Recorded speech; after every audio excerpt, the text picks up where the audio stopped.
주신 영상 예습하는 아니 이거 이렇게 사람들이 가나? 맞아요. 아 진짜 손도 아프고. 저도 강의한 필기한 거 봤는데 비슷해요. 처음에. 그러니까 이제 똑같은가 보다 하고 듣다가 조금씩 넘어가는 거예요. 나중에 이만희를 알게 되면 그때 늦은 거죠.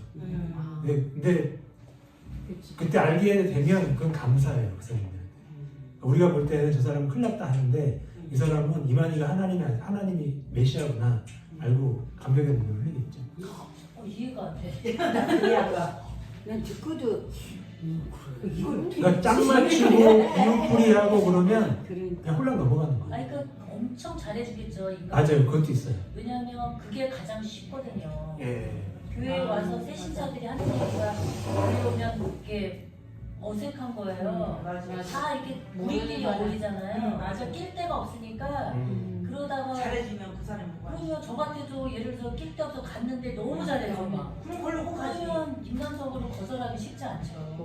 제가 영상 탐구 하나 보내드릴 텐데 그 조미든 목사님이 하는 얘기가 뭐냐면 그러니까 한국교회가 뭐 신천지 출입 금지 뭐 가면 안 된다 하고 뭐 신천지 어떻게 가르친다 다 얘기해도 그래도 넘어간대요. 왜 넘어가는지 이유를 알아야 된대요. 그게 이제 그런 면이죠. 그러니까 외롭고 힘든 사람들 막 인간적으로 잘해주면 맞아. 거기 감격해서 맞아. 넘어가죠. 그러다 이제 내가 알아서 빼라는 그러면 이때 늦은 거지. 네. 안 나오지. 늦은 거지. 안 나오지. 자, 오늘 누가 기도하실 차례예요? 근데? 안 왔어요. 안 오셨어요? 제가 기도할게요. 하나님 감사합니다. 오늘도 하나님을 예배하고 주님 안에서 안식하는 귀한 주일을 허락하심도 감사한데 성경 공부를 통해서 하나님 말씀을 배우고 이 진리를 통해서 우리가 어떻게 살아야 할지를 알게 하신 하나님께 감사를 드립니다. 성령께서 역사하사 우리 모두에게 진리의 큰 은혜를 허락하여 주시고 영적으로 무장하여 세상의 많은 영적 전쟁에서 승리할 수 있도록 인도하여 주옵소서. 감사드리며 살아계신 예수님의 이름으로 기도드립니다. 아멘. 자, 오늘은 사과, 포도원을 허무는 작은 여우 이단들입니다. 그러니까 이단들에 대해서 그들이 어떻게 그 성도들을 미혹하는지 그 내용들을 우리가 구체적으로 볼 겁니다. 그래서 신천지 증거장각 성전 또 안상홍 주님의 하나님의 교회에 대해서 우리가 배우게 될 겁니다.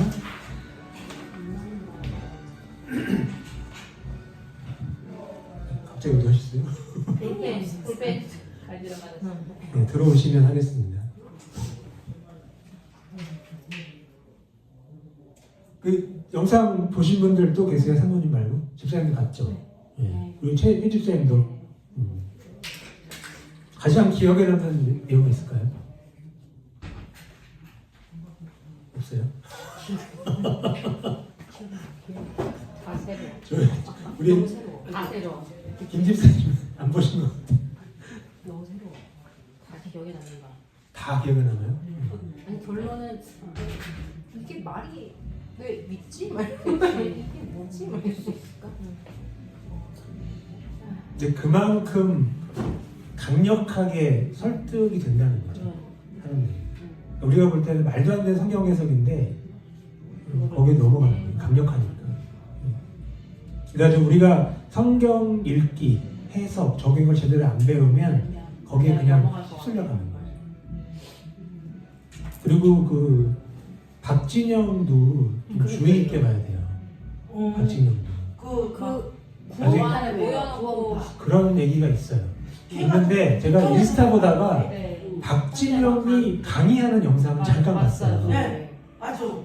보셨어요? 네. 거기에서 박진영이 뭐라 그러냐면 사람들이 저나 뭐 자기들 교회에 대해서 이상하게 생각을 하는데 그 이유는 다른 게 아니고 자기들은 관점이 다르다는 거예요. 어머나. 자기들은 성경의 내용이 회복이라고 생각한대요. 그래서 창세기 1장 1절 보시라고.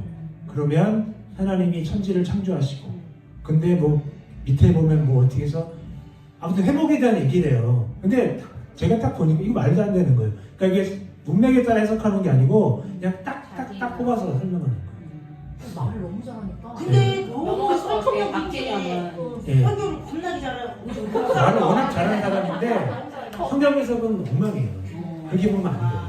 그냥 자기들이 원하는 방식으로 관점으로 보고 이거다 하는 거예요. 그러니까 설명 제대로 안 하고. 그러니까 마치 다빈치 코드처럼 코드를 발견해서 그걸 보여주듯이 신천지도 그렇게 하거든요. 보셨잖아요. 신천지도 이거를 문맥에 따라서 정확하게 보는 게 아니고 요거 합쳐서 이거다 이렇게 얘기해야 돼요. 코드 이게 비유풀이에요.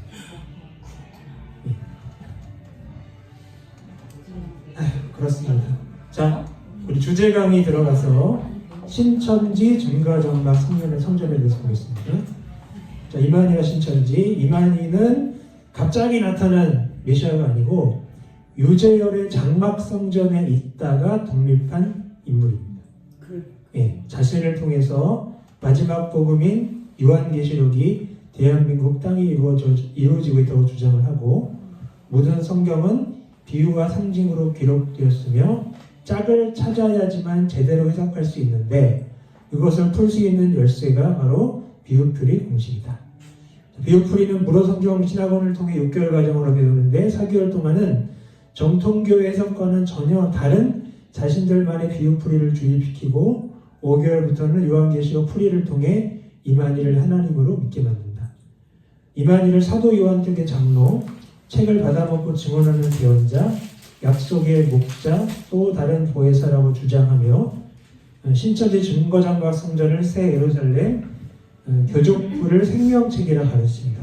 전국의 지교회와 신학원을 12지파로 분류하여 14만 4천 명의 신천지 교인이 차야 이 땅에 천년왕국이 세워진다고 가르치며 이를 위해 비양심적인 위장표 포교를 계속하고 있다.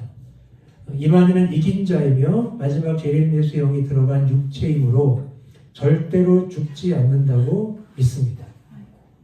그리고 성서에 나오는 동방은 대한민국이고 에덴 동산은 경기도 과천이기 때문에 천국은 경기도 과천에 이루어진다고 주장을 합니다.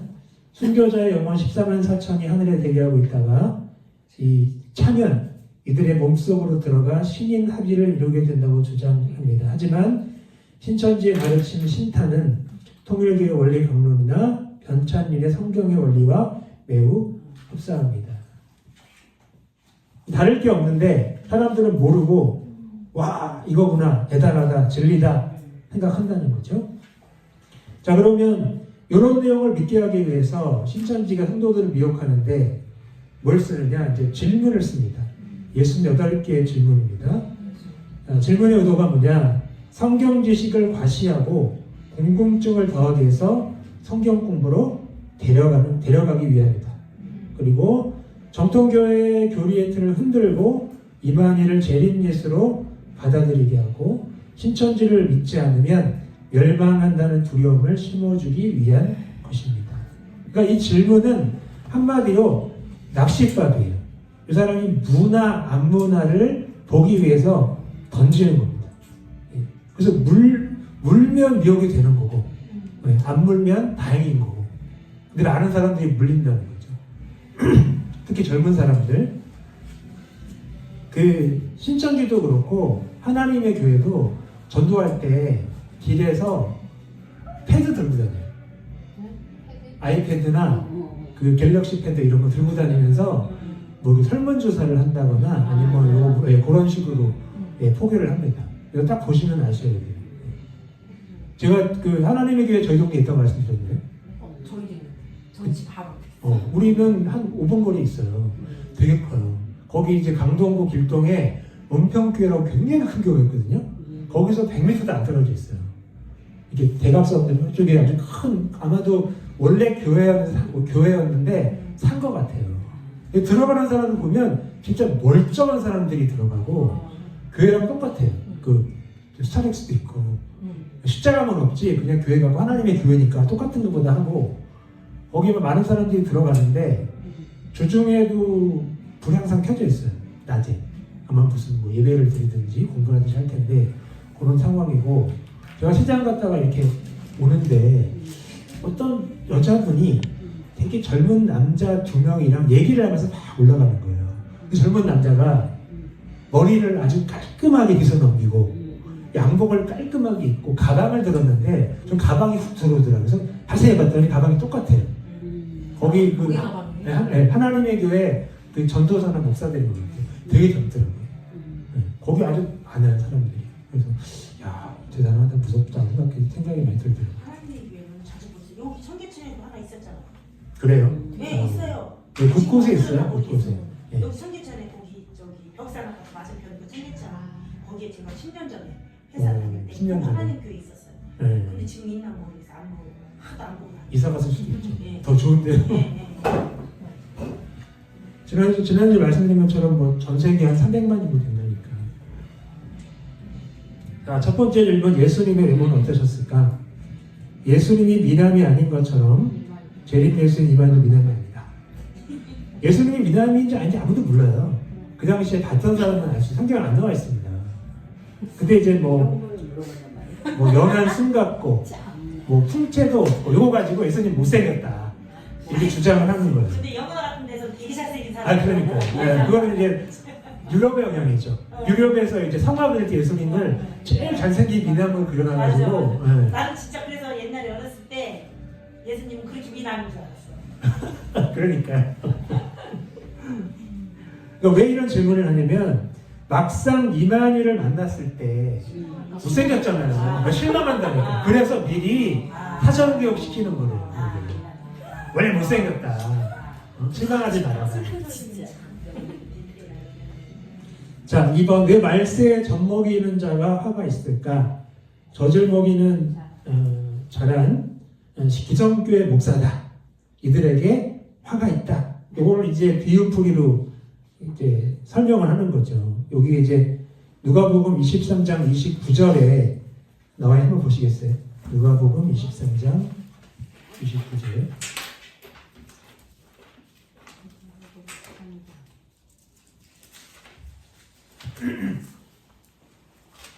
23장 29절.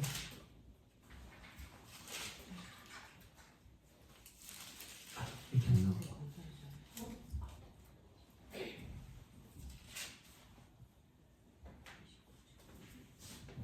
자, 볼게요. 시작. 보라 날이 이르면 사람이 말하기를 잉태하지 못하는 이와 행하지 못한 배와 먹이지 못한 젖이 복이 있다 하리라. 자, 날이 이르면 사람들이 이렇게 말할 거예요. 그리고 30절에 그때에 그 날이죠. 그 날이 이르면 사람이 산들에 대해서 우리 위에 무너지라 하며 작은 산들에 대하여 우리를 덮으라 할 것이래요. 자, 이게 무슨 내용일까요? 자, 이 말씀은 예수님이 하신 말씀인데, 자, 26절 앞에 보면 이 단락에 제목이 써 있어요. 예, 십자가에 못 박히시다 이렇게 되어 있거든요. 자, 예수님이 십자가를 지고 가실 때 하신 말씀입니다. 자, 여자들이 슬피 우는 여자의 큰 무리가 따라오니까 예수님이 돌이켜서 그들을 향해서 하신 말씀이에요.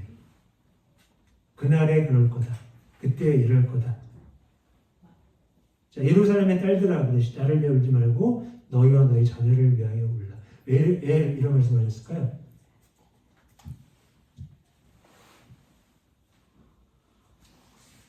자, 이 말씀은 예루살렘의 멸망을 염두에 두고 하신 거예요. 예루살렘이 이제 그 기원 후 70년쯤에 로마에서 멸망을 당하거든요. 이제 그게 이제 유대인들의 죄악 때문이에요. 그들이 저지른 죄도 있지만 무엇보다 메시아를 십자가 못 박아 죽게 했잖아요. 그 죄에 대한 하나님의 심판으로 예루살렘이 멸망하는데 그때 이런 말들을 사람들이 할 것이다. 그러니까 이때에 아이를 가진 여자들이 가장 불행할 거예요. 그러니까 로마 군사들이 쳐들어오니까 도망쳐야 되잖아요. 근데 가장 힘든 사람들이 누구예요? 아이 낳은 여인들이에요. 빠르게 도망 못 가잖아요. 그리고 사람들도 이 상황이 너무 무섭고 괴롭고 힘드니까 차라리 산들이 우리에 무너지면 좋겠다. 작은 산들이 덮으면 좋겠다. 그냥 당장 죽으면 좋겠다. 그 얘기를 할 거라는 거예요. 그만큼 예루살렘의 멸망은 굉장히 무서운 일이 될 것이다. 그 말씀 하신 거예요, 예수님이. 근데 이 신천지는 젖을 먹이는 자는 기성교회다. 이들에게 화가 있다. 이렇게 주장을 합니다. 자, 천국에 못 들어가는 부자는 어떤 부자인가? 재산의 정도를 말하는 것이 아니라 잘못된 재산을 토해내지 않는 기성교회다. 이렇게 말합니다. 그래서 교회에 대해서 오해하는 사람들이 교인들이 교회에 뭐 11조, 감사원금, 절기원금 하는 거에 대해서 다 목사님들이 갖는 줄 알아요. 그러니까 그렇지 않아요. 네, 그렇지 않잖아요. 설명해도 모르더라고요. 네, 그러니까 신천지도 그거를 이용하는 거예요. 맞아요. 네. 재산을 토해내지 않는 기성이 특별히 이제 목회자들이 문제다.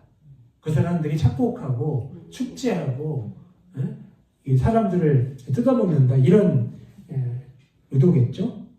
근데 성경에서 말하는 이 천국에 못 들어가는 부자는 재물을 전적으로 의지하고 마음을 빼앗긴 사람을 가리킵니다. 재물을 전적으로 의지하고 마음을 빼앗긴 자. 그 부자 청년과 대화 끝에 그 청년이 근심하고 간 다음에 이 말씀하시잖아요. 그 1차적으로 그 부자 청년에 대해서 하신 말씀이에요. 저 사람이 하나님보다 재물을 더 의지하는구나. 그런 사람들은 낙타가 바늘길을 들어가지 못하는 것처럼 천국에 들어갈 수 없다라고 말씀하셨어요. 그럼 제자들은 충격을 받죠. 왜냐하면 그 당시에 부자는 하나님께 복을 받은 사람으로 인식을 했기 때문에.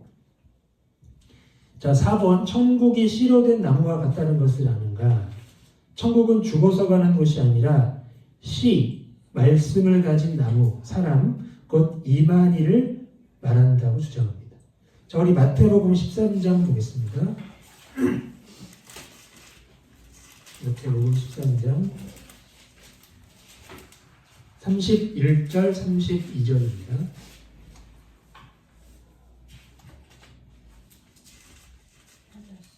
(31절) (32절) 함께 읽을게요. 시작. 또 비유를 들어 이르시되 천국은 마치 사람이 자기 밭에 갖다 심은 엿씨 하나 같으니 이는 모든 씨보다 작은 것이로되 자란 후에 풀보다 커서 나무가 되매 공중의 새들이 와서 그 가지에 깃들이느니라. 자, 여기서 이제 천국이 씨로 된 나무와 같다는 게 이만이다라고 주장하는 겁니다. 여기서 씨가 이제 말씀이라고 했잖아요. 이건 어디서 이제 끌어와가지고 이제 갖다 붙인 거고요. 사람도 마찬가지예요. 예. 자, 근데 우리가 이 말씀 보면 어때요? 무슨 의미입니까? 천국에 대한 비유잖아요. 이와 같을 것이다 하면서 비유를 드시는 거예요. 자기 밭에 갖다 심은 겨자씨. 이 씨가 모든 씨보다 작았는데 자란 후 풀보다 커서 나무가 되고 공중에 새가 와서 그 가지에 깃들인다. 그러니까 하나님 나라가 이렇다는 거죠. 그 시작은 미약하지만 점점 커져서 마침내는 모든 것을 포용할 만큼 커진다. 그런 의미입니다. 그러니까 지금은 눈에 보이지 않지만 점점점 커져서 결국 알게 될 것이다. 그런 말씀이죠. 자, 그 다음에 7번. 혼인잔치 때 준비해야 하는 희고 깨끗한 예복은 무엇인가? 피로 빨면 적색인데 흰색이라고 한 것은 이만희의 바른 말씀으로 빤 것을 말한다. 말도 안 되는데 믿는다니까요. 자, 마태복음 22장입니다. 22장. 피로 빨면 적색 맞죠? 그러니까 흰색이니까 다른 걸로 빤 거다. 그 이만희의 말씀이다. 22장 11절.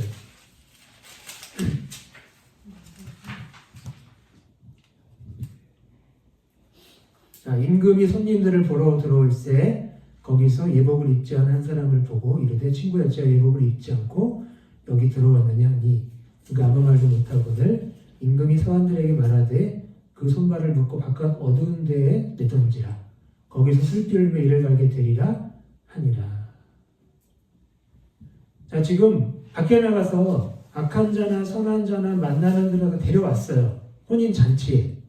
근데 임금이 와서 예복을 입지 않은 한 사람을 보고 왜 안 입었냐. 그때 하관들에게 시켜서 쫓아내라 이렇게 얘기하잖아요. 자, 이걸 어떻게 해석해야 될까요? 여기까지만 얘기하면 어려워요. 하지만 14절을 보면 청함을 받은 자는 많되 택함을 입은 자는 적다 말씀을 합니다. 자, 청함을 받은 사람들은 길에서 들어온 모든 사람들을 가리켜요. 모든 사람이 청함 받을 수 있어요. 그래서 임금 앞에 설 수 있습니다. 그러나 임금에게 환대를 받을 사람은 택함을 입은 자다. 입은 자다. 그러면 택함을 입었다는 건 뭐예요? 자, 요거는 성도들의 의로운 행실과 거룩한 삶을 의미합니다. 성도들의 의로운 행실과 거룩한 삶.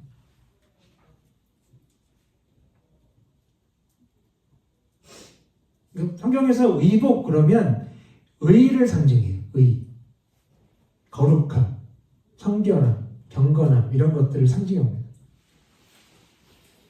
그래서 택함 입은 자가 적은 거예요.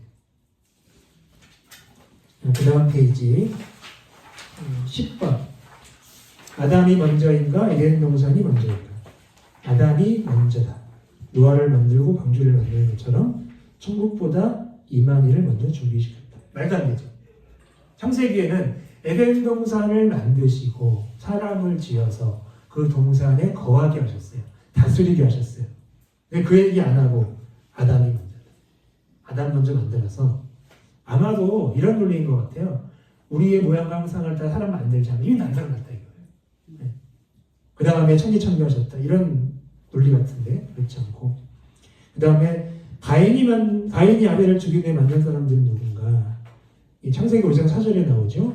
아담은 하나님의 영을 최초로 받은 사람일 뿐이며 아담 전에도 인류가 있었다. 그렇지 않고서야 가인이 다른 사람을 두려워했겠냐라고 이야기를 하는 겁니다. 근데 그 당시 오래 살았어요. 네, 오래 살아서 그 당시 아담과 하와를 통해서 많은 후손들이 태어났고 그 사람들 중에 이제 일부가 이 가인에 대해서 앙심을 품고 그렇게 말할 수 있었다는 이 가인의 말입니다. 인류 없었습니다. 인류가 있었으면 큰 문제가 생기는 거죠.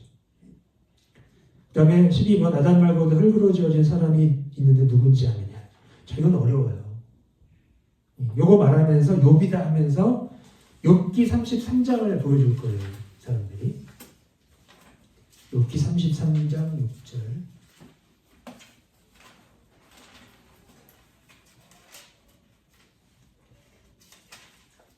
33장 6절.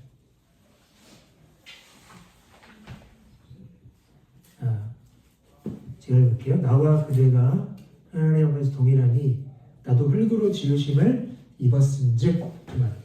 요거 갖고 봐라. 하나님 앞에 흙으로 지음을 입었다고 하지 않냐. 욥이 이렇게 얘기합니다. 이게 누구 말이에요? 누구 말입니까? 자, 성경의 소제목 보시면 엘리후가 욥한테 하는 말이에요. 그럼 여기서 나는 누구예요?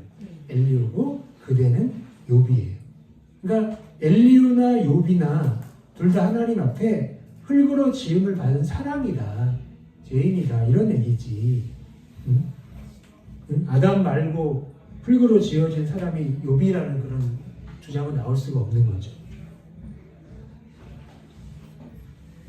그 다음에 13번 하나님께서 가인의 제사를 받지 않는 이유는 소속의 차이 때문이다. 신천지에 속하지 않은 자의 예배는 받지 않으시고 자기들의 예배는 받으신다. 그 주장을 합니다. 자, 요 내용 창세기 4장 5절 보겠습니다. 창세기 4장 5절.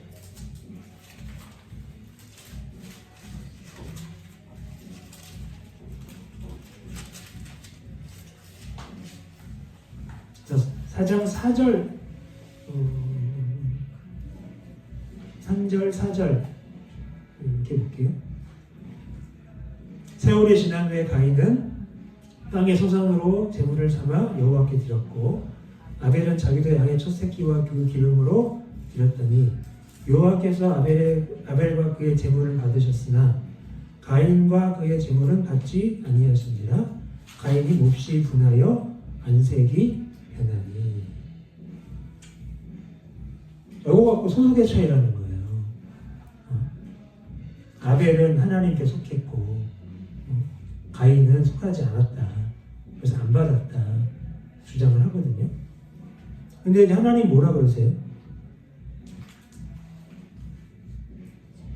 하나님이 7절에서 내가 선을 행하면 어찌 낯을 들지 못하겠느냐. 선을 행하지 아니하면 죄가 문 앞에 엎드려 있느니라. 죄가 너를 원하나 너는 죄를 다스릴지니라. 자, 선을 행하지 않아서 죄가 문에 엎드려 있다는 거예요. 죄가 왜 엎드려 있어요? 가인을 원하는 거예요.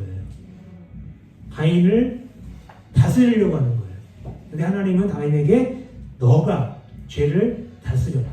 그 방법은 선을 행하는 겁니다. 그러니까 소속의 문제가 아니고 가인이 이 하나님께 그 제물을 드릴 때 뭔가 문제가 있었던 것 같아요. 자, 아벨은 양을 치는 자이기 때문에 당연히 양의 첫 새끼와 그 기름을 드릴 수 있었어요. 근데 가인은 그렇지 않잖아요. 가인 농사 짓는 사람이니까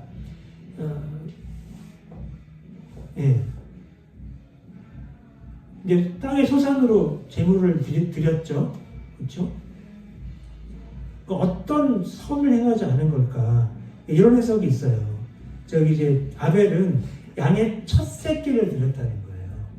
첫 번째 게 가장 중요하고 귀한 거잖아요. 근데 가인은 그렇게 안 드렸다.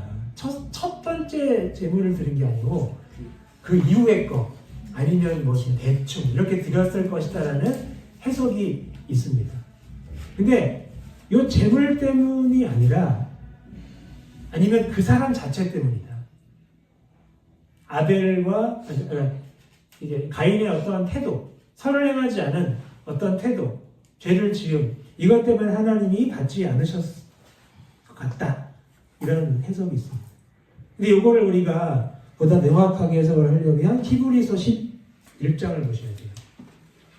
히브리서 11장.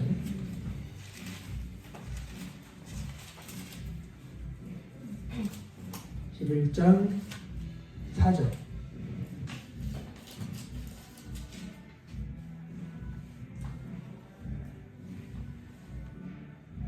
믿음으로 아벨은 가인보다 더 나은 제사를 하나님께 드림으로 의로운 자라 하시는 증거를 얻었으니 하나님이 그 예물에 대하여 증언하시니라.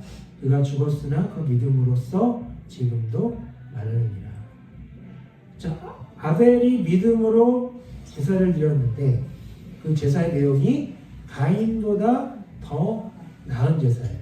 그리고 하나님이 그 예물에 대하여 증언하셨대요. 그러면 이거는 아벨의 믿음, 그러니까 믿음의 문제이기도 한데 그 믿음이 어떻게 드러났느냐 하는 문제일 수도 있어요. 그게 제물입니다. 네. 그러니까 둘 다가 가능한 거죠. 어떻게 보면 소속의 문제가 아닙니다. 그 사람의 믿음, 그 사람의 행함 이것이 문제라는 거죠.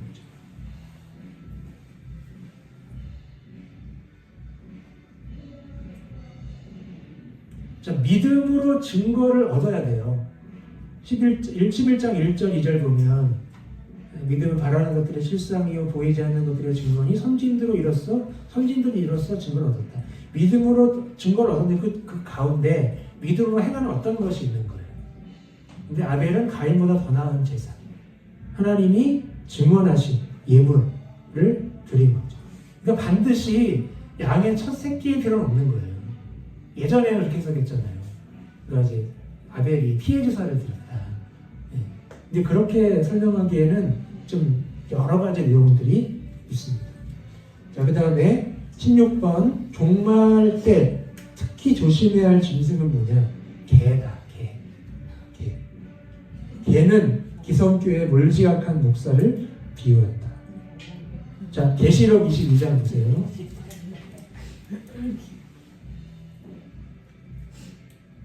계시록 22장 15절.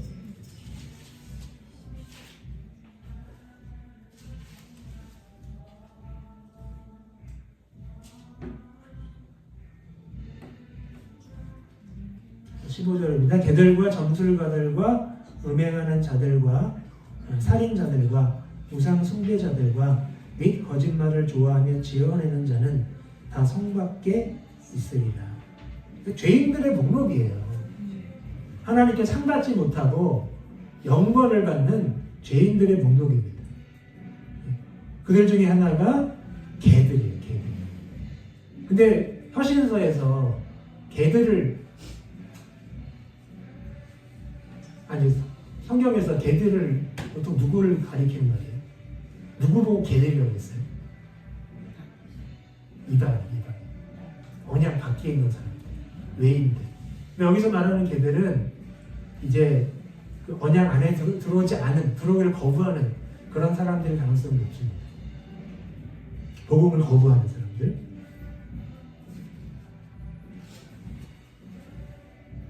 아니면 11절에 나오는 불의를 행하는 자. 자, 그 다음에 17번. 왜 하필 범죄하면 오른눈과 오른팔을 찍어버리라고 했는가? 힘이 있는 기성교회 목사를 잘라버리라는 뜻이다. 자, 마태복음 5장입니다.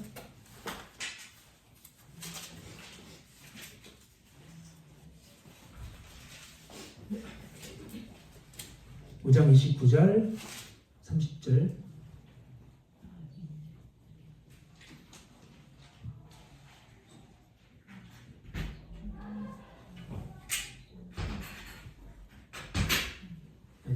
만일 내 오른눈이 너를 힐족하게 하거든 떼어내버리라. 내 백체 중 하나가 없어지고 온몸이 지옥에 던져지는 것이 유익하며 또한 만일 내 오른손이 너로 실족하게 하거든 찍어내버리라. 내 백체 중 하나가 없어지고 온몸이 지옥에 던져지지 않는 것이 유익하니라. 자, 실족하지 않기 위해서 오른눈을 빼고 실족하지 않기 위해서 오른손을 찍어버리래요. 자, 여기서 말하는 실족이 뭘까요? 상처받는 거예요? 뭘까요? 자, 27, 28절을 보세요. 가는 얘기입니다. 가는. 자, 27절에서 이제 가늠하지 말라 하였다는 것은 요건 이제 혼인 외에 불륜을 가리키는 거예요. 그렇죠? 자, 근데 예수님은 이 간음을 확장시키시는, 대정의하시는 거예요. 원래 뜻을 설명하시는 거죠. 음욕을 품고 여자를 보는 자마다 마음에 이미 간음했대. 자, 여자를 볼 수 있어요. 보는 건 괜찮은데 음욕을 품고 보면 안 된다는 거예요. 그게 여기서 말하는 실족이에요. 음욕으로 이성을 보는 그런 마음, 그런 범죄, 그게 실족이에요. 그렇게 안 하려면 차라리 오른눈을 빼라, 오른손을 빼라. 근데 왼손은 왜 놔두실까? 자, 오른쪽 이거는 항상 중요한 거예요. 중요한 거. 가장 소중하고 유용한 부분을 가리킬 때 오른쪽을 언급합니다. 그러니까 오른눈도 그렇고 오른손도 그렇고. 그러니까 좀 극단적으로 비유하시는 거예요, 예수님께서는. 무슨 뜻이냐면 죄를 철저히 버려라. 그러니까 이런 각오로 음욕을 품지 않기 위해서 애써라. 음욕의 생각은 보지 마라. 피해라. 그 다음에 20번. 거룩한 것을 개 돼지에게 주지 말라는 말에 참된 의미는 뭔가? 자, 마태복음 7장입니다. 마태복음 7장 1절부터 6절. 6절만 볼게요.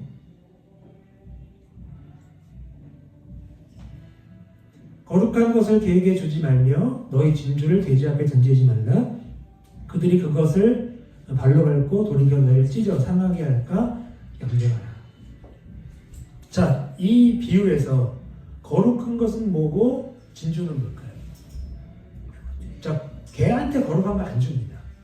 돼지한테 진주를 안 줍니다. 이 거룩한 것, 이 진주는 뭘까요? 자, 7장 1절부터 6절 같이 보세요. 그럴 때는 뭘까요? 비판이에요, 비판. 비판은 거룩한 도구예요. 진주처럼 소중한 도구예요. 이거를 개들한테 주지 말래요. 돼지한테 주지 말래요. 그러니까 비판을 받아들이지 못할 만한 사람들, 겸손하고 의롭지 못한 사람들, 그 사람들한테는 함부로 비판하지 마라. 그랬다가 너가 도리어 역으로 당한다. 그런 말씀인 것 같아요. 비판하지 말라는 말이 아니에요. 비판을 잘 해야 된다. 잘 써야 된다. 근데 이걸 가지고 기성교회 목회자와 기성교회 신자들에게 신천지가 진리를 공개해서는 안 된다는 뜻이래요. 자기들이 가짜라는 게 드러날 거니까 그렇게 하는 거죠. 그 다음에 26번, 예수님을 믿는 자에게는 배에서 생수의 강이 나온다는 것은 무슨 말인가? 이건 비유다. 물은 말씀이고 샘은 근원 목자고 강은 전도자다. 이렇게 주장을 하거든요. 성경에서 말하는 생수는 하나님의 말씀 그리고 성령의 임재를 의미합니다. 하나님의 말씀, 성령의 임재. 실제로 생수의 강이 배에서 흘러나오게 된 사건이 사도행전 2장의 성령 강림 사건이에요. 무기력했던 제자들이 성령 받고 나니까 완전 달라지잖아요. 그래서 배에서 생수의 강이 흘러나와서 그런 겁니다. 그 다음에 28번, 짐승을 핏째 먹지 말라는 말은 무슨 뜻인가? 짐승의 피는 기성교의 교리다. 이것을 거부해라. 이런 뜻이라고 하는데, 창세기 9장 4절.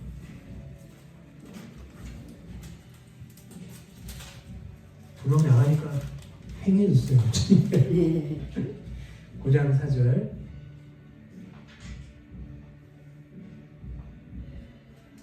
그러나 고기를 그 생명되는 핏째 먹지 말 것입니다.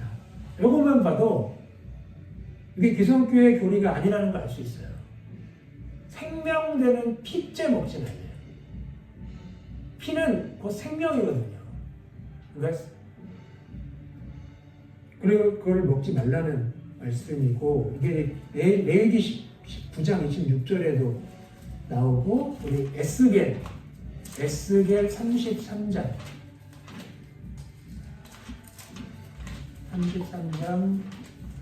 25절.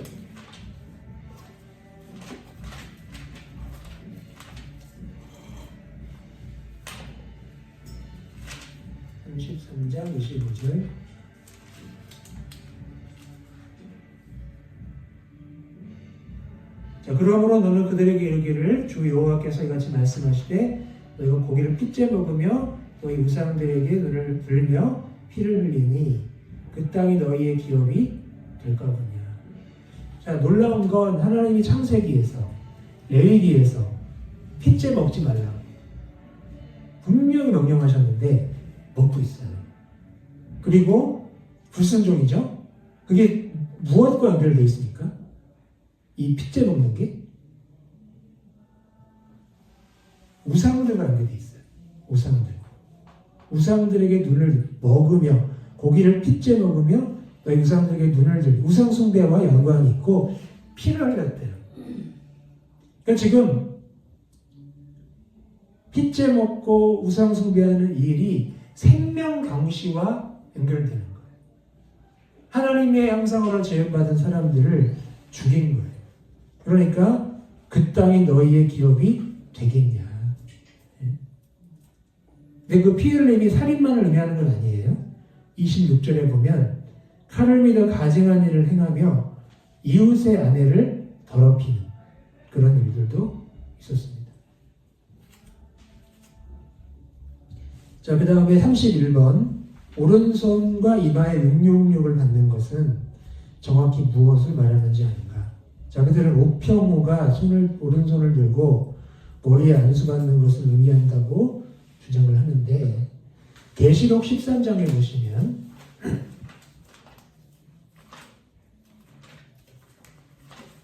계시록 13장 16절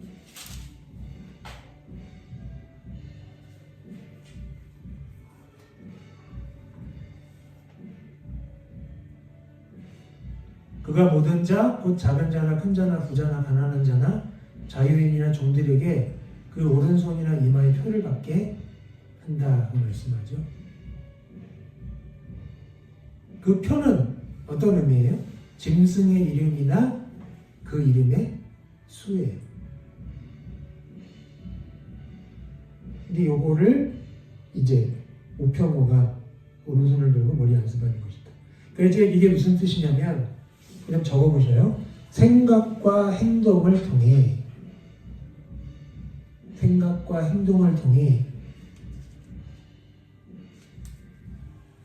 적그리스도의 영에, 생각과 행동을 통해 적그리스도의 영에 완전히 사로잡혔다.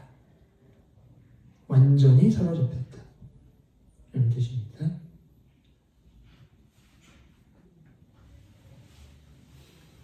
자, 34번. 초대교회는 성령이 오면 방언을 했는데 마지막 때는 성령이 오면 무엇을 할까?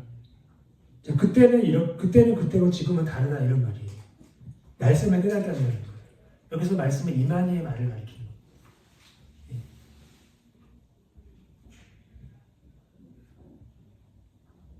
자, 그러나 마지막 때에도 성령께서는 초대교회 때처럼 동일하게 방언도 주시고, 또 고린도전서 12장에 보면 은사도 주세요.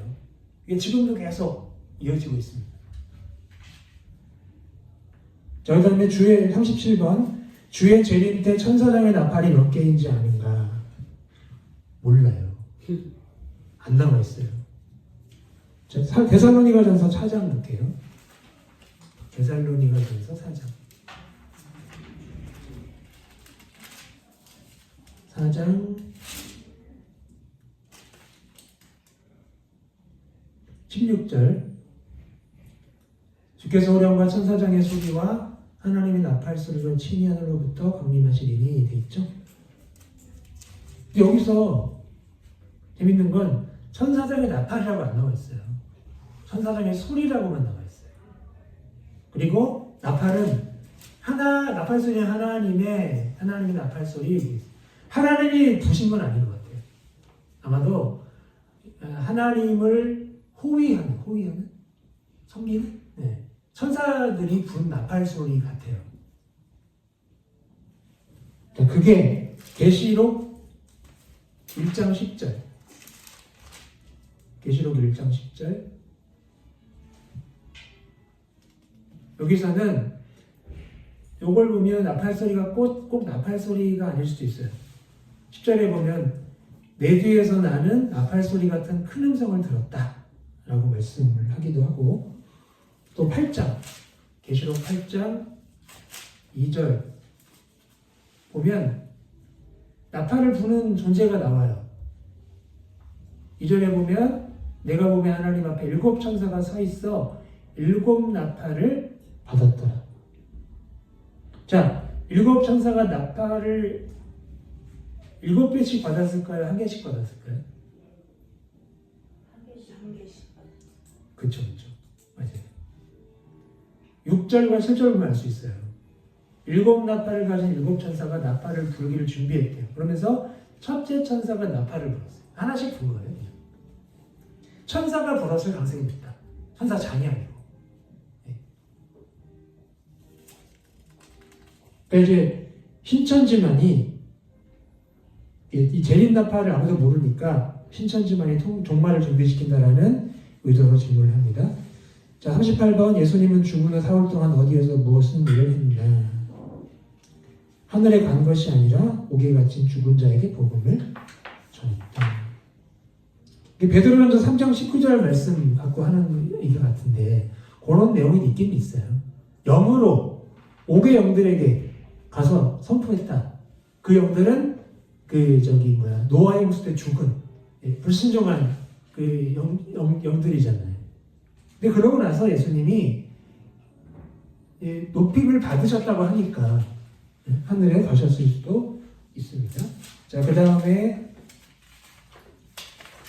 43번 하나님을 아버지라고 부른다면 아버지에 대해 자세히 알고 있어야 하지 않나. 신천지는 영의 아버지인 이만희를 잘 안다 주장을 합니다. 근데 고린도전서 13장 12절을 보시면 이 땅에서는 알 수가 없어요. 아버지에 대해서 잘 알 수가 없어요.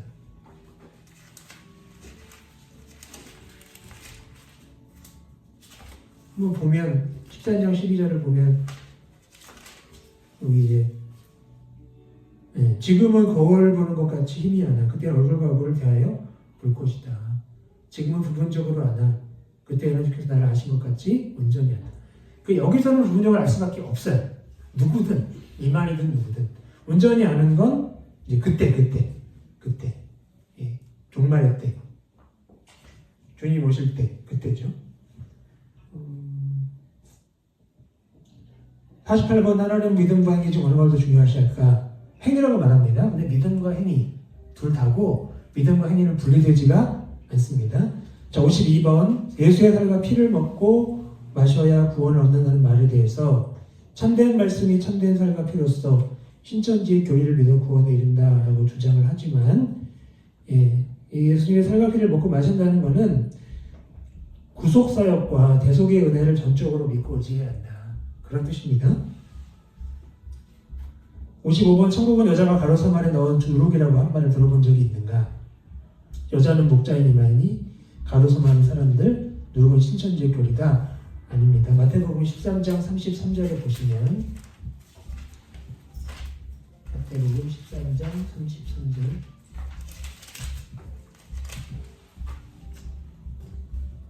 천국은 마치 여자가 가로섬알 속에 갖다 넣어 전부 부풀게 한 누룩 같다. 그러니까 이 비유는 겨자씨 비유하고 비슷한 내용이에요. 그러니까 예수님이 천국을 설명하기 위해 여러 비유를 드셨는데 이게 흐름이 있거든요.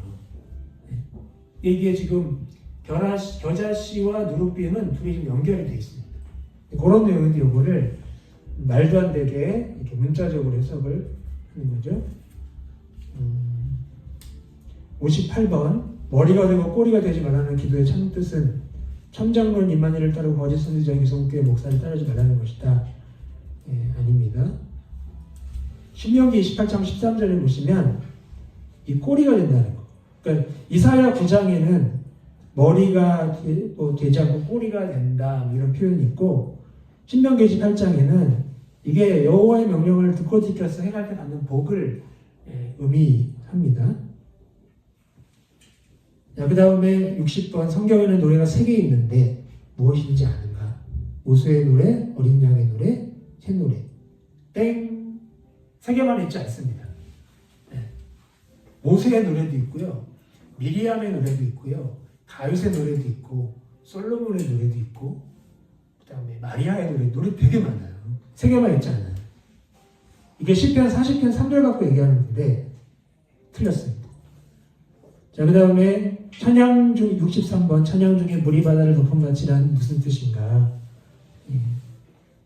이게 이사야 11장 9절 하박국 2장 14절 갖고 얘기하는데 그렇지 않고 66번 실로암의 뜻 무슨 뜻인지 아시죠? 요한복음 9장 7절에 보냄을 받았다는 뜻이에요. 예수님이 거기에 이 맹인을 일부러 보내신 거예요. 그러니까 예수님을 상징하는 실로암에 일부러 보내신 거예요. 그래서 보냄을 받아서 보냄을 받은 예수님을 통해 보게 된다. 그런 거를 이제 성취하신 거죠. 자, 신천지 수수꾼을 색출하는 방법 자, 읽어보시고요. 안상홍 증인의 위에 성경은 비유다, 짝이 있다 이런 내용들 그다음에 그 SNS에 보니까 그 신천지들이 대놓고 활동하거든요. 거기에 기도문을 올리는 사람들이 있어요. 끝에는 예수님의 이름으로 기도드립니다라고 끝나요. 근데 앞에는 뭘로 시작하냐면 신천지 창조주 아버지 하나님 이렇게 시작해요. 그럼 신천지예요. 제가 검색해봤거든요. 되게 많아요. 막 그 네이버 블로그에 많이 올려져요. 잠깐 신천지 창조주 한번 쳐보세요. 쫙 나와요. 걔네 기도예요. 그게. 대놓고요. 그러니까 자기 담벼락에 그렇게 써놓는데 다른 사람들 이제 올린 글에 댓글 달 때는 그런 걸 잘 안 써요. 그냥 기도할게요. 뭐 하나님 도와주실 거예요. 기독교인이나 보다 하는데 그걸 보면 신천지. 자, 큰 이번 안상홍 증인회 하나님의 교회 안상홍의 아내인 장길자 여자 하나님이라고 주장을 하고 마지막 재앙이 임할 때 그 재앙으로부터 구원받을 자는 오직 6월절을 지키는 자다. 안상홍이 지켰다. 회복했다. 이렇게 얘기하죠. 근데 6월절은 유대인들이 하면 누구나 지키는 거였어요. 우리는 지킬 필요 없지만 대신 예수님이 6월절에 지키신 성만찬 그건 지키고 기념을 해야 되죠. 자, 종말을 매번 날짜를 바꾸어서 주장을 하고 그들이 주장하는 신앙의 7가지 실천 보시고요. 그다음에 이 하나님의 교회의 신론은 양태론 기억하시고요. 1인 삼역이다. 그리고 인류의 역사를 3단계로 성부, 성자, 성령시대다. 이렇게 얘기하고 성령시대에 6월절을 회복하러 육체로 다시 오신 어린 양 안상홍이 구원자다. 이렇게 얘기합니다. 그 다음에 하나님의 교회 사용하는 10개항의 질문지 요건 1번 다뤘죠? 그 다음에 토요일 안식일에서 많이 걸려요 사람들이. 성경에 토요일 날지 않아요. 거기서 많이 흔들려요 사람들이. 자, 그러면 왜 우리 개신교에서 기독교에서 주일을 안식일로 지키는가? 3가지 이유를 말씀드릴게요. 5가지 이유인데 5가지. 첫 번째는 핵심 이유예요. 예수님의 부활 때문이에요. 예수님이 언제 부활하셨죠? 무슨 요일에 부활하셨죠? 예, 일요일. 그래서 주일이 된 거예요. 그래서 이날을 기념해서 주의 날이라고 부르면서 모이기 시작했대요. 그 증거가 계시록 1장에 나와 있습니다. 계시록 1장 10절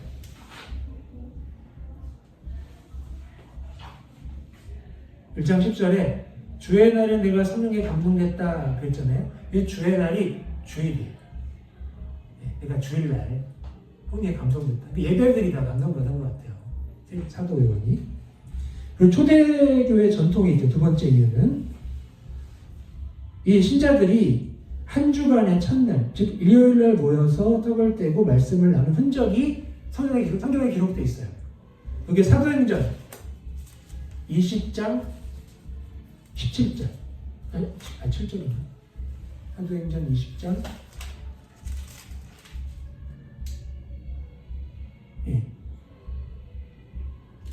7절에 유두고 죽은 이야기거든요. 7절에 보시면 9주간의 첫날에 우리가 떡을 떼려 하여 모였다 했거든요. 9주간의 첫날이 일요일이에요. 자, 그리고 고린도전서 16장에 보시잖아요. 고린도전서 16장 2절에 보시면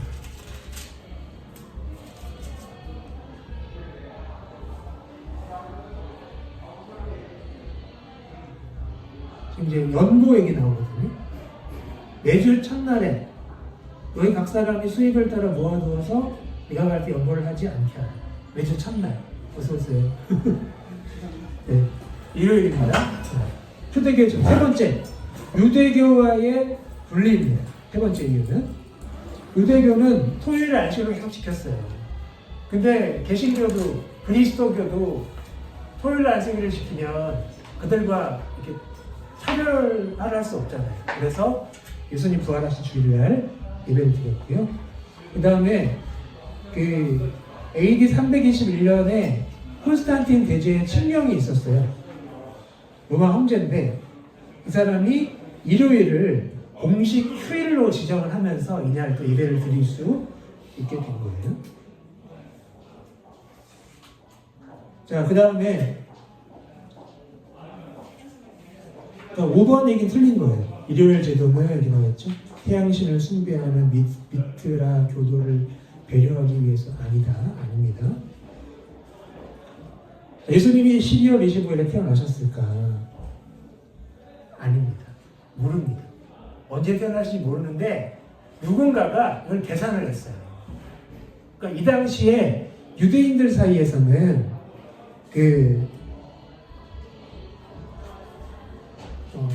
의인은 아마 메시아를 가리키는 것 같아요. 의인은 자기가 태어난 날에 죽는다는 그런 개념이 있었대요. 그런 이야기들이 있었대요. 그래서 히폴리투스라는 교부가 그러면 예수님이 잉태하신 날과 죽으신 날이 같을 것이다. 이렇게 생각을 하고 그러면 예수님이 3월 25일 날 태어나셨을 것이다. 생각을 하고 더하기 9개월 해가지고 12월 25일이 나왔대요. 이게 히폴리투스 계산법입니다. 자, 태양신 축제와의 관계도 없지 않아요. 그러니까 12월 25일 날 태양신의 탄생을 기념하는 그런 일이 있었거든요. 근데 이제 그 기독교가 이제 국교로 인정이 되면서 이 이교도들의 추기를 참빛되신 예수님으로 대체하자는 움직임이 막 있었대요, 그때. 그래서 일부학자들이 기독교가 이교 축제를 기독교한 것이다라고 보고 있고, 그 다음에 목자 이야기를 볼 때, 목자 이야기를 영상 보시면 돼요, 목자 이야기가 누가복음 2장에 나오잖아요. 거기에 목자들이 밤에 들판에서 양을 지켰다. 겨울이 아닐 것이다. 그래서 12월 25일이 아닐 수 있다. 이렇게 얘기를 하는데, 당시 팔레스타인 지역은 겨울이어도 오기 쉽지 않았습니다. 그러니까 꼭 그런 건 아니다. 근데 어쨌든 중요한 건 날짜보다 의미라는 거 기억하시면 좋겠습니다. 근데 마지막 7번. 자, 교회에서 예수님은 침례를 받으셨는데 왜 요즘 교회는 학수를 받고 세례를 받냐?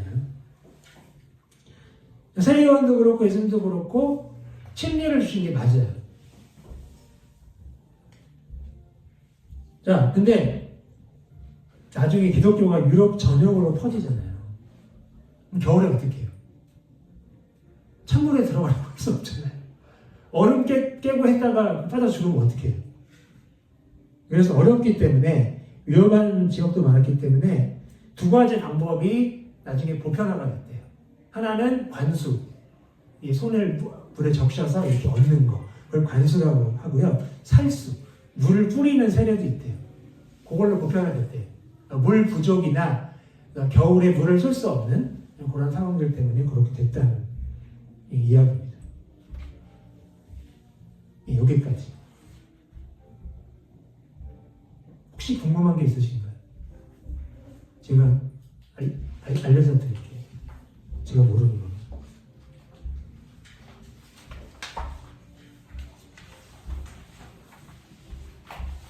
목사님 이거 공부하고 관련 없는데 네. 우리 기독교에서 여자가 장로가 되지는 못한 거죠. 우리 교단은 그래요. 그죠? 우리 장로에서 네. 다른 데에서는 여자가 되는 게 있나요? 그럼요. 우리 그 장로교고 네. 같은 장로교인 통합교단에서 여자 목사가 있어요. 아니 장로. 장로도 그렇고 거기에는 장로도 있고 목사도 다 있어요. 우리 교단. 우리 교단만 없어요. 우리 교단이 아닌 다른 네. 교단. 네, 다른 교단 다 거의 다 있어요. 제가 알기로는. 이단이랑 바꿔보겠네. 그렇죠. 그렇구나. 예. 장로에 거의 다 있어요. 네. 그죠? 우리는 장로가 여자가 어떻게 장로가 되나 나는 그래서 여쭤보고. 이게 이제 뭐 성경 해석과 관련된 부분이기도 하고. 근데 그 교는 이단은 아니에요? 아니에요. 네. 또 이제 교회 문화 때문일 수도 있어요. 교단의 문화. 우리나라 개신교가 유교의 영향을 많이 받았거든요. 그래서 그것 때문일 수도 있어요. 어쨌든 지금도 계속 설왕설래하고 있습니다. 제 생각에는 언젠가는 줄 것 같아요. 아, 여자분들도 장로 안수 받고 안수를 안 주는 거예요. 그러니까. 네. 그렇게 알고 있는데 장모라 그래서 그 이단이라고 내가 우겼는데 그게 아니구나. 언젠가 줄 것 같아 생각이 지금은 아닌 것 같고. 선생님, 말씀하세요. 아니 이거 다 끝나신 거죠? 예, 끝났어요. 아니 그 보통 기성교회에서 예. 12지파를 이렇게 두고 이렇게 하는 교회들도 있나요? 그럴 수 있죠. 아 그래요? 예. 아니 여기 아까 12지파 이렇게 얘기 나오니까 예. 우리 아는 형제가 새롭게 어디 교회를 갔는데 거기는 12지파가 있어서 자기네가 무슨 지파 뭐 좀 냄새가 나긴 해요. 그쵸? 근데 그걸 잘 안 쓰거든요. 무서워. 그러니까요. 예. 시스템으로 잘 안 써요. 그건. 그러니까 무서워. 왜냐면 12지파는 이제 뭐 예수님의 제자들 뭐 이제 새로운 새 이스라엘 12지파 뭐 교회 뭐 이렇게 할 수 있는데 개교의 어떤 시스템으로 조직으로 12지파 쓰는 데는 제가 알기로는 없어요. 신천지 말고. 그죠? 네. 근데 여기 신천지 하나 12지파 나와갖고 왜 신천지인가? 그렇잖아요. 장로를 못 받는데 장모라 그래서 아니 그러니까 아마도 자기들이 진짜 교회다라는 걸 강조하기 위해서 쓰는 걸 수 있어요. 신천지가. 12지파잖아요. 네. 선택받은 백성들이다 자기들이. 그러니까 좋은 건 다 갖다 쓰는 거예요. 그러니까 이제 교회에서 쓰는 좋은 용어들을 다 오염시켜버렸어요. 이 사람들이. 하나님의 교회 성경에 나오는 말이에요. 지역교회를 의미하는 거거든요. 고린도에 있는 하나님의 교회 이런 표현이 있어요. 그 지역교회를 의미하는 지역교회는 하나님의 교회예요. 그런 의미인데 이 사람들이 자기를 안상홍 주민에서 갖다 쓰는 거예요. 근데 우리나라에서 왜 이렇게 정석으로 교회라고 인정하고 뭐 절이라고 인정하고 그거 있잖아요. 그렇지 않은 이단들은 왜 저기 벌을 안 받는 거죠? 그 사람들이 네. 법적으로 그러니까 이제 그 나라에서 만든 법이 있잖아요. 네. 그걸 어기지 않는 한 제재하기가 어려워요. 그걸 기묘한 만약에 이 사람들이 사람들을 미혹해가지고 그걸로 범법행위를 시켰다. 아니 자기네 재산 몰수하고 이런 거는 그러니까 그게 이 사람이 내가 드리고 싶어서 드렸다. 자발적. 그러면 그 처벌을 못해요. 그리고 이제 그 정광훈 씨 네. 또 이제 그 휴대폰 사업하잖아요. 네. 일반 알뜰폰보다 훨씬 비싸대요. 거기에 선교요금제라고 있대요. 네. 이게 문제가 될 수 있대요. 근데 이거를 왜 문제 못 삼냐면 그걸 가입한 사람이 내가 가입하고 싶어서 가입했다. 이러면 처벌을 못 합니다. 처벌을 못 합니다. 그래서 처벌이 안 돼요. 그래서 나는 왜 그 이단이라고 하면서도 왜 그걸 처벌? 그러니까 사회법으로 여기는 이단, 사입이 이렇게 규정할 수가 없대요. 문제를 일으켜야만 제재할 수 있지. 예. 그런 우리가 원하는 방법을 할 수 없는 거죠. 그러니까 교회가 더 철저히 대비를 하고 준비를 하고 교육을 시켜야 되는 거죠. 그러니까 이런 자리에 많이 오셔야 돼요. 여기 이런 데 오지 않으시면 들으실 데가 없어요. 그러니까. 자, 우리 시간이 다 되었으므로 주기도문으로 마치겠습니다. 하늘에 계신 우리 아버지여, 이름이 거룩히 여김받으시오며 나라의 마옵시며 뜻이 하늘에서 이것같이 땅에서도 이루어지이다. 오늘날 우리에게 일용할 양식을 주옵시고 우리가 우리 죄인들을 사하는 것 같이 우리 죄를 사하여 주옵시고 우리를 주님에게 하지 마옵시고 다만 악에서 구하옵소서. 대개 나라와 권세와 영광이 아버지께 영원히 있사옵나이다. 아멘. 감사합니다.